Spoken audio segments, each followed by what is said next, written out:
कहानी शुरू होते ही हम बहुत सारे बच्चों को फुटबॉल ग्राउंड में खेलते हुए देखते हैं। ये सभी दोस्त आपस में दोस्त होते हैं। पता चलता है कि आज इनमें से एक लड़के का बर्थडे भी था। कोच उस बच्चे के बर्थडे को स्पेशल बनाने के लिए इन सभी बच्चों से कहते हैं कि क्यों ना आज कोई एडवेंचर किया जाए। हम यहाँ पर करीब के केव में चलते हैं। सभी बच्चे इस एडवेंचर के लिए बहुत एक्साइटेड और तैयार हो जाते हैं। सभी बच्चे अपने कोच के साथ साइकिल्स पर उस केव की तरफ निकलते हैं, सिवाय एक बच्चे के जिसे घर पर कुछ काम था। ये सभी लोग इस गार में पहली दफा आए थे। एक्साइटमेंट में इन्हें पता ही नहीं चलता है कि ये गार के थर्ड चैम्बर में पहुंच चुके हैं। गार का ये चैम्बर एंट्रेंस से पूरे 1 किलोमीटर दूर था। उनके अंदर जाते ही बाहर मौसम बहुत बुरी तरह खराब हो जाता है और बाहर तूफानी बारिश होना शुरू हो जाती है। ऐसी बारिश जो कई दिनों तक नहीं रुकती है। सीन कट होकर हमें बच्चों के पेरेंट्स का सीन दिखाया जाता है। जिस बच्चे का आज बर्थडे है उसके घर वाले उसकी पार्टी की तैयारियां कर रहे होते हैं, मगर कोई बच्चा भी अभी तक वापस नहीं लौटा था। अब ये सब लोग इंतजार कर करके थक चुके होते हैं, मगर वो बच्चा जो बाकी बच्चों के साथ गेम में नहीं गया था, घर आ गया था, वो इन सभी पेरेंट्स को बताता है कि ये सारे एक गार में गए हैं। सभी पेरेंट्स के दिमाग में खतरे की घंटियां बजना शुरू हो जाती है और फिर वो जल्दी से इमरजेंसी सर्विस में कॉल कर देते हैं। इमरजेंसी में रेस्क्यू टीम के डाइवर्स इस केव के अंदर जाते हैं, जहाँ पूरी तरह पानी से भर चुका था और बच्चों का साइन दूर दूर तक नहीं था। ये लोग चैम्बर 3 तक भी पहुंच जाते हैं। इतने पानी भरे गार में इन डाइवर्स की हालत भी बुरी हो जाती है। काफी घंटों के बाद वो डाइवर्स इस केव से बाहर निकलते हैं और इन्हें बुरी खबर ये मिलती है कि केव के अंदर बच्चे नहीं हैं। पेरेंट्स की उम्मीद भी टूटती जा रही होती है कि उनको उनके बच्चे वापस मिलेंगे भी कि नहीं। अगला दिन भी हो जाता है और बारिश रुकने का नाम ही नहीं ले रही होती है। केव में भी पानी बढ़ता जा रहा होता है। मुख्तलिफ पंप्स के जरिए केव में से पानी निकालने की कोशिश की जा रही होती है, मगर ये कोशिश भी बहुत ज्यादा कारआमद नहीं थी। न्यूज में भी ये बात चल रही होती है कि केव में 13 बच्चे फंस चुके हैं। पूरे शहर से लोग उनकी मदद के लिए यहाँ पर आते हैं। न्यूज सुनकर एक दूसरे शहर से भी एक लड़का आता है। ये लड़का केव्स और माउंटेन्स को बहुत अच्छे से जानता होता है। वो यहाँ पर आकर केव के पास मौजूद एक आदमी से कहता है कि मुझे लगता है केव बारिश के पानी से नहीं भर रहा, बल्कि केव के अंदर बहुत सारे सिंक होल्स हैं। वहाँ से तेजी से केव के अंदर पानी जा रहा है। इस बूढ़े आदमी को उस लड़के की बातें सही लग रही होती हैं। ये दोनों बिना टाइम जाया किए केव के ऊपर जाते हैं और वैसे ही सिन होल्स मिल रहे होते हैं जिसकी ये बात कर रहा था। अब जितना हो सकता था ये लोग वो सिन होल्स को बंद कर देते हैं। देखते ही देखते 5 दिन भी गुजर जाते हैं। इसलिए अब ये डाइवर्स दूसरे 2 एक्सपर्ट डाइवर्स से मदद मांगते हैं, जिनमें से एक का नाम जॉन होता है, दूसरे का नाम रिक था। ये दोनों एक्सपर्ट्स बिना टाइम जाया किए यहाँ पर आते हैं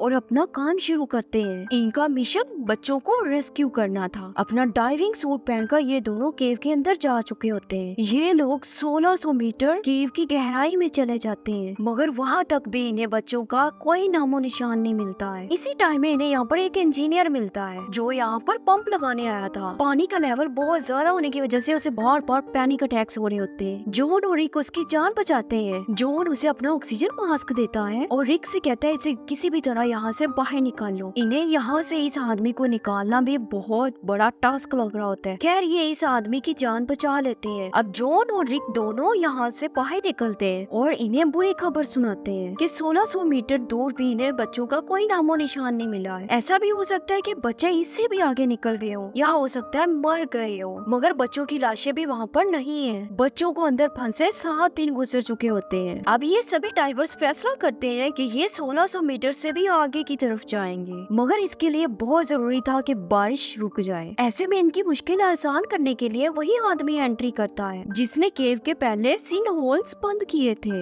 वो आकर कहता है कि हमें यहाँ पर केव के पानी का रुख मोड़ देना चाहिए। ऐसे में सारा पानी फसलों में जाएगा, फसलें तो तबाह हो जाएंगी, मगर हम बच्चों की जान बचा सकते हैं। वहाँ के गवर्नर को इसकी बात ठीक लग रही होती है और फिर वो सारे फार्मर से मिलते हैं और ये सब कुछ डिस्कस करते हैं। वो जानते थे कि इससे सारी फसलें तबाह हो जाएंगे, मगर फार्मर्स खुद गर्ल्स नहीं थे। उनके लिए इन बच्चों की जान ज्यादा जरूरी थी ना के पैसों की। इसलिए वो गवर्नर के आइडिया को मान जाते हैं। फाइनली अब केव के पानी का बहाव तब्दील कर दिया जाता है। रिक और जॉन दोबारा उस केव के अंदर जाते हैं। इस मरतबा वो 2200 किलोमीटर से भी ज्यादा सफर तय कर लेते हैं, मगर अभी भी वहाँ पर उन्हें कोई उम्मीद नजर नहीं आती है। वो पीछे मुड़ने ही वाले होते हैं, अचानक उन्हें एक लाइट नजर आती है। ये लाइट एक पतले से रास्ते से आ रही होती है। अब ये बचते बचाते उस साइड पर जाते हैं। जैसे ही वहाँ पर जाते हैं तो देखते हैं इन्हें सारे बच्चे जिंदा मिल जाते हैं। बच्चे सही सलामत है। रिक और जॉन को बहुत खुशी होती है, लेकिन भूख से इनका बुरा हाल था। रिक और जॉन इनकी वीडियो बनाकर लेकर जाते हैं, क्योंकि ऑक्सीजन मास्क के बगैर ये इन बच्चों को यहाँ से बाहर नहीं निकाल सकते थे। जब जॉन इनकी वीडियो बना रहा होता है, कोच वीडियो में कहता है कि सारी मेरी गलती थी कि मैंने इन बच्चों को एडवेंचर के लिए बोला था। मगर सारे बच्चे उसकी बात काटते हैं और कहते हैं कि नहीं, ये कोच ही है जिसकी वजह से हम जिंदा हैं। इन्होंने हमें मेडिटेशन करवाई और जिंदा रहने का हौसला दिया। वीडियो बनाने के बाद ये लोग कहते हैं कि हम थोड़ी ही देर बाद तुम लोगों को बचाने के लिए वापस आएंगे। बाहर आकर ये सभी बच्चों को खुशखबरी देते हैं कि उनके बच्चे जिंदा हैं। वो बच्चों की वीडियो दिखाते हैं। सभी लोगों में जान आती है। सभी लोग बहुत खुश थे, जबकि दूसरी तरफ रिक और जॉन नहीं। वो यहाँ पर गवर्नर से मिलते हैं और बताते हैं कि बच्चों को वहाँ से बाहर निकालना सबसे बड़ा मिशन है। केव की एंट्रेंस में पानी का लेवल बहुत ज्यादा है। रेस्क्यू टीम के जरिए खाना पानी पहुँचा दिया जाता है और डॉक्टर्स भी जाकर उनका चेक वगैरह करते हैं, मगर अभी तक उन्हें बाहर निकालने की कोई स्ट्रेटजी नहीं तैयार की गई थी। बच्चों के पेरेंट्स गवर्नमेंट पर नाराज हो रहे होते हैं कि आज 12 दिन गुजर गए हैं और बच्चों को बाहर क्यों नहीं निकाला जा रहा है। गवर्नर उन्हें ये जवाब देता है कि उनके बच्चे बिल्कुल ठीक हैं और खाना पीना भी पहुंचा दिया गया है, जल्द ही उन्हें बाहर निकाल लिया जाएगा। बच्चों को बचाने के लिए जॉन और रिक एक एनेस्थेसिया डॉक्टर बुला लिया था। इन्होंने प्लान बनाया था कि वो बच्चों को बेहोश करके ऑक्सीजन मास्क लगाकर बाहर निकलेंगे, मगर डॉक्टर को उनका ये मशवरा बिल्कुल भी अच्छा नहीं लगा। उनका कहना था कि अगर बच्चों को रास्ते में होश आ जाती है तो उन्हें और ज्यादा पैनिक कर जाएगा, मगर रिक और जॉन के पास कोई और ऑप्शन नहीं था। रिक और जॉन अब अपना आइडिया गवर्नर को बताते हैं और गवर्नर भी उसी आइडिया से बच्चों को बाहर निकालने के लिए तैयार थे। रात में अब ये डॉक्टर सभी डाइवर्स को बच्चों को इंजेक्शन लगाना सिखाते हैं। ये सब सीखने के बाद अब वो दिन था जब इन्हें अपना मिशन कंप्लीट करना था। इन्हें बच्चों को केव से बाहर निकालना था। केव के अंदर जाने पर इन्हें एहसास होता है कि सभी बच्चों को एक साथ निकालना बहुत मुश्किल है, इसलिए अपना प्लान चेंज करते हैं और केव में से एक वक्त में 4 बच्चों को बाहर निकालने का फैसला करते हैं। एनेस्थेसिया का इंजेक्शन लगाते हैं, बच्चों के हाथ पाँव भी बांध देते हैं ताकि रास्ते में अगर उन्हें होश भी आ जाती है तो वो हाथ पाँव मारकर गड़बड़ी न करे। अब जैसे ये बाहर निकल रहे थे तभी एक बच्चे को होश आ जाती है। उस बच्चे को इन्हें एक एक्स्ट्रा डोज देनी पड़ती है और फिर सभी बच्चों को रस्सी के साथ एक दूसरे के साथ बांधकर बाहर निकाला जाता है। फाइनली अब काफी मेहनत के बाद 4 बच्चे सेफली बाहर निकल आते हैं। उनका मिशन सक्सेसफुल होते ही सभी डाइवर्स बहुत खुश होते हैं। अगले दिन दोबारा 4 बच्चों को बाहर निकालने का काम शुरू होता है और इसमें भी ये सभी डाइवर्स कामयाब हो जाते हैं, जिसके बाद केव में सिर्फ 5 ही लोग बचे थे, 4 बच्चे और एक कोच। और मुश्किलें दोबारा पैदा हो जाती हैं। बारिश इतनी तेज हो जाती है कि पानी भरने लगता है और इसी तरह केव में भी पानी का लेवल बढ़ जाता है, मगर ये अपना काम नहीं रोकते हैं और रूटीन के मुताबिक अपना सफर जारी रखते हैं। बाकी के 4 बच्चों को बचाने के लिए अंदर जाते हैं। इस मर्तबा बच्चों को रस्सी के साथ बांधकर एक साथ बाहर नहीं लाया गया। हर डाइवर एक बच्चे की जिम्मेदारी ले रहा था, उसे आराम से बाहर निकाला जा रहा था। 3 बच्चों के सेफली बाहर निकलने के बाद यहाँ चौथे डाइवर से गलती हो जाती है। उसके हाथ से रस्सी छूट जाती है, जिससे वो खुद भी यहाँ पर पानी में बहने लगा था, मगर किसी तरह से वो एक चट्टान को पकड़कर अपने आप को स्टेबल करता है और उसके हाथ में एक बच्चा भी था जिसको वो अपनी जान पर खेलकर बचा रहा होता है। डाइवर और बच्चा मर सकते थे, लेकिन इनकी किस्मत अच्छी थी। रिकी की नजर इनके ऊपर पड़ जाती है। वो डाइवर से कहता है कि तुमने हिम्मत नहीं हारनी, अभी मेरे पीछे एक और डाइवर आ रहा है, मैं उसे तुम्हारे तक भेजता हूँ, पहले मैं इस बच्चे को बाहर छोड़ाऊं। रिक उस बच्चे को बाहर भेजने के बाद दूसरे डाइवर को इनकी मदद के लिए भेजते हैं और फाइनली अब ये उस कोच को और इन बच्चों को बाहर निकालने में कामयाब हो जाते हैं। 3 लोगों का मिशन पूरा हो चुका था। अपनी कामयाबी पर जश्न मनाते हैं। इन्होंने 13 जिंदगियां बचा ली थी। ये सभी बहुत खुश होते हैं और इनको खुश दिखाते हुए ये कहानी यहाँ पर खत्म हो जाती है।